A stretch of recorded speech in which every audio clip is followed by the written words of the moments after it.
پچھلی ویڈیو میں ہم ڈسکس کر رہے تھے سٹمک ڈس آرڈرس کو. تو اس میں ہم نے سب سے پہلے ڈسکس کیا تھا اپنی پریویس ویڈیو میں گیسٹرو اسوفیجیل ریفلکس ڈیزیز. تو آج ہم جس ٹاپک کو ڈسکس کریں گے وہ ہے کرونک ڈائریا. کرونک ڈائریا میں بیسیکلی کرونک ڈائریا بھی ایک ڈائجسٹو ڈس آرڈر ہے جس میں بہت ہی لوز اور بہت واٹری سٹولز ہوتے ہیں. اب بیسیکلی سب جانتے ہیں کہ ڈائریا ایک تو ہوتا ہے ایکیوٹ شارٹ ٹرم ڈائریا جو لائف میں کسی نہ کسی کو ضرور کبھی نہ کبھی ضرور ہوتا ہے. اور acute diarrhoea short term diarrhoea جو ہے یہ ایک دو دن میں خود ہی سیٹل ڈاؤن ہو جاتا ہے. آپ نے اینٹی ڈائریل کا یوز کیا, آپ ORS کا استعمال کر رہے ہیں, آپ نے میڈیسن لی تو آپ سیٹل ڈاؤن ہو جائیں گے اور یہ اتنا ڈینجرس نہیں ہے. لیکن کرونک ڈائریا جو ہے یہ یعنی کہ 2 سے 4 ہفتے لگاتار رہتا ہے. اور یہ اگر اس کو پراپرلی ٹریٹمنٹ نہ دی جائے پیشنٹ کو تو سویئر ڈی ہائیڈریشن کی وجہ سے کافی زیادہ پرابلمس ہو سکتے ہیں اور یہ کافی زیادہ خطرناک بھی ثابت ہو سکتا ہے. سمٹمز کی بات کریں تو کرونک ڈائریا کے سمٹمز یہی ہیں کہ لوز اور واٹری سٹولز ہیں جو کہ کافی ہفتوں تک جاری رہیں گے, جیسے کہ میں نے پہلے بتایا 2 to 4 weeks کنٹینیوسلی. اور یہ سٹولز سم ٹائمز آپ کا ان پہ کنٹرول ہوگا اور سم ٹائمز آپ کا کنٹرول نہیں ہوگا. اور اس کے علاوہ اگر باقی علامات کی بات کی جائے تو اس میں پیٹ میں شدید درد, ایبڈومینل کریمپس, نوزیا, وامٹنگ اور اس کے علاوہ بلاٹنگ پیٹ میں محسوس ہوگا جیسے گیس بھری ہوئی ہے. اس کے علاوہ سٹولز میں خون بھی آئے گا جیسے بلڈی سٹولز کہتے ہیں. Causes of chronic diarrhoea. اب کیا وجوہات ہیں جن کی وجہ سے یہ کرونک ڈائریا ہو سکتا ہے؟ اس میں کچھ تو ایسی میڈیکل کنڈیشنز آ جاتی ہیں جیسے کہ السریٹیو کولائٹس اور کرونز ڈیزیز. یہ دونوں انفلیمیٹری ڈیزیزز ہیں جس میں آنت کی انفلیمیشن ہوتی ہے.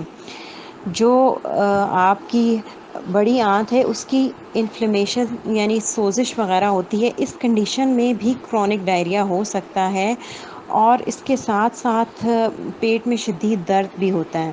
دوسرے نمبر پہ آ جاتا ہے کہ آپ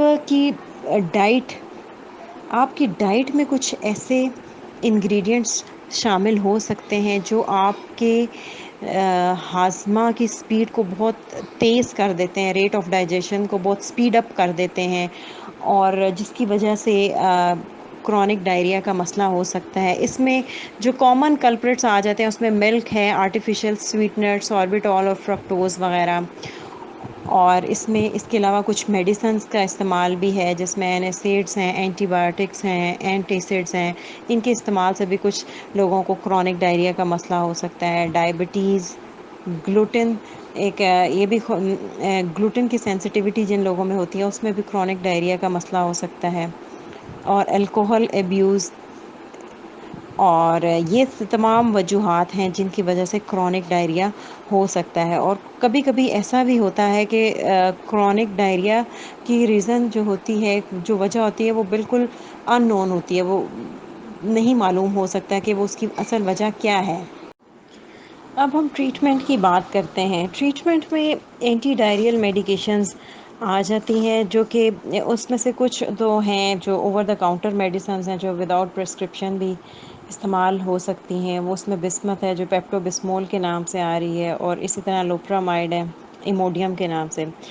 یہ والی میڈیسنز اینٹی ڈائریل ہیں جو آپ استعمال کر سکتے ہیں, لیکن ان کا شارٹ ٹرم یوز ہے, یعنی آپ لانگ ٹرم بیسس پہ نہیں یوز کر سکتے. اور دوسری بات یہ ہے کہ اگر آپ کے کرونک ڈائریا کی وجوہات میں بیکٹیریا یا پیراسائٹس وغیرہ ہیں, وہ بیس ہیں اس کی کرونک ڈائریا کی, تو پھر آپ کا فزیشین کوئی اینٹی بایوٹک ریکمینڈ کر سکتا ہے. وہ آپ کی کنڈیشن کے اکارڈنگلی ہوگا, آپ کی رپورٹس کے مطابق. اور اسی طرح ٹریٹمنٹ میں یہ ہے کہ آپ کو اپنی ڈائٹ کا بھی خاص خیال رکھنا چاہیے. آپ دن بھر میں جو بھی آپ خوراک لے رہے ہیں، جو بھی اسنیکس کا استعمال کر رہے ہیں، ان کو اسپیشل چیک اینڈ بیلنس رکھیں. اس طرح سے یہ ہوگا کہ کچھ ہفتوں میں آپ کو اندازہ ہو جائے گا کہ کون سا کھانا کھانے سے آپ کی کنڈیشن ورس ہوئی ہے، کون سی آپ نے چیز ایسی کھائی ہے جس سے حالت بہتر ہوئی ہے. تو اس طرح سے آپ سارا نوٹ کریں گے تو آپ کو پتہ چل جائے گا کہ کون کون سے انگریڈینٹس ہیں ایسے آپ کی ڈائٹ میں جن کی وجہ سے آپ کا ڈائریا سویئر ہوتا جا رہا ہے. اسی طرح جب آپ اپنے خوراک میں گلوٹن، آرٹیفیشیل سویٹنرز، ڈیری پروڈکٹس، کچھ فروٹس اور ویجیٹیبلس بھی ایسے ہیں اور بینس وغیرہ کو آپ اپنی خوراک سے نکال دیتے ہیں تو اس سے پھر آپ کی حالت بہتر ہونا شروع ہو جاتی ہے. تو یہ آپ کی ڈائٹ کی چینجز ہیں. اسی طرح لائف سٹائل میں بھی تھوڑی سی چینجز لائیں تو آپ کرونک ڈائریا سے کافی حد تک بہتری پا سکتے ہیں. اس میں ہے کہ آپ اوائڈ کریں کیفین اور الکوحل کو، لو فائبر فوڈز کا استعمال کریں، زیادہ سے زیادہ فلوئڈز اور پانی وغیرہ پئیں، خود کو ڈی ہائیڈریشن سے بچائیں، خوراک کو اوور ایٹنگ سے خود کو روکیں، اوور ایٹنگ نہ کریں، خوراک کو چھوٹے چھوٹے پورشنز میں لیں. پھر کچھ ہوم ریمیڈیز اور نیچرل ریمیڈیز آ جاتی ہیں جس میں دہی اور اسبغول کا استعمال کریں. اسی طرح پودینے کا پانی اور یہ جو بھی ہمارے بزرگ حضرات کہتے ہیں کہ یہ استعمال کریں جیسے قہوہ وغیرہ، تو یہ دیسی ٹوٹکے بھی ہیں، انہیں بھی وہ بھی آپ کو سوٹیبل ثابت ہو سکتے ہیں. پریونشن احتیاطی تدابیر یہی ہیں کرونک ڈائریا اور اسٹمک کے باقی سب ڈس آرڈرس کی، کہ جب بھی پانی کا استعمال کریں کیونکہ پانی سب سے مین کاز ہے کسی بھی اسٹمک ڈس آرڈر میں.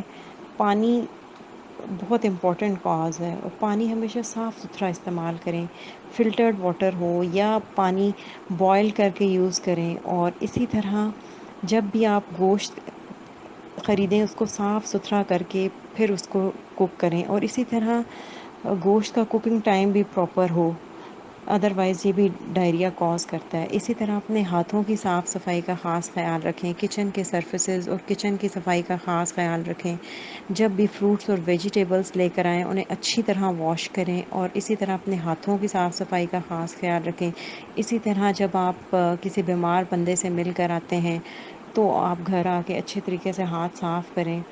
اپنی جتنی صفائی اور کلینینس کا خیال رکھیں گے اس سے کافی حد تک یہ ڈائریا وغیرہ اور اس طرح اسٹمک کے دوسرے ڈس آرڈرس جو ہیں اس سے انسان بچ سکتا ہے. میں نے کافی ڈیٹیل میں آپ کو کرونک ڈائریا کے بارے میں بتایا. امید کرتی ہوں کہ یہ تمام انفارمیشن آپ کو پسند آئی ہوگی. اگر پسند آئی ہے تو میرے چینل کو لائک کریں، شیئر کریں اور سبسکرائب کریں. Thank you for watching.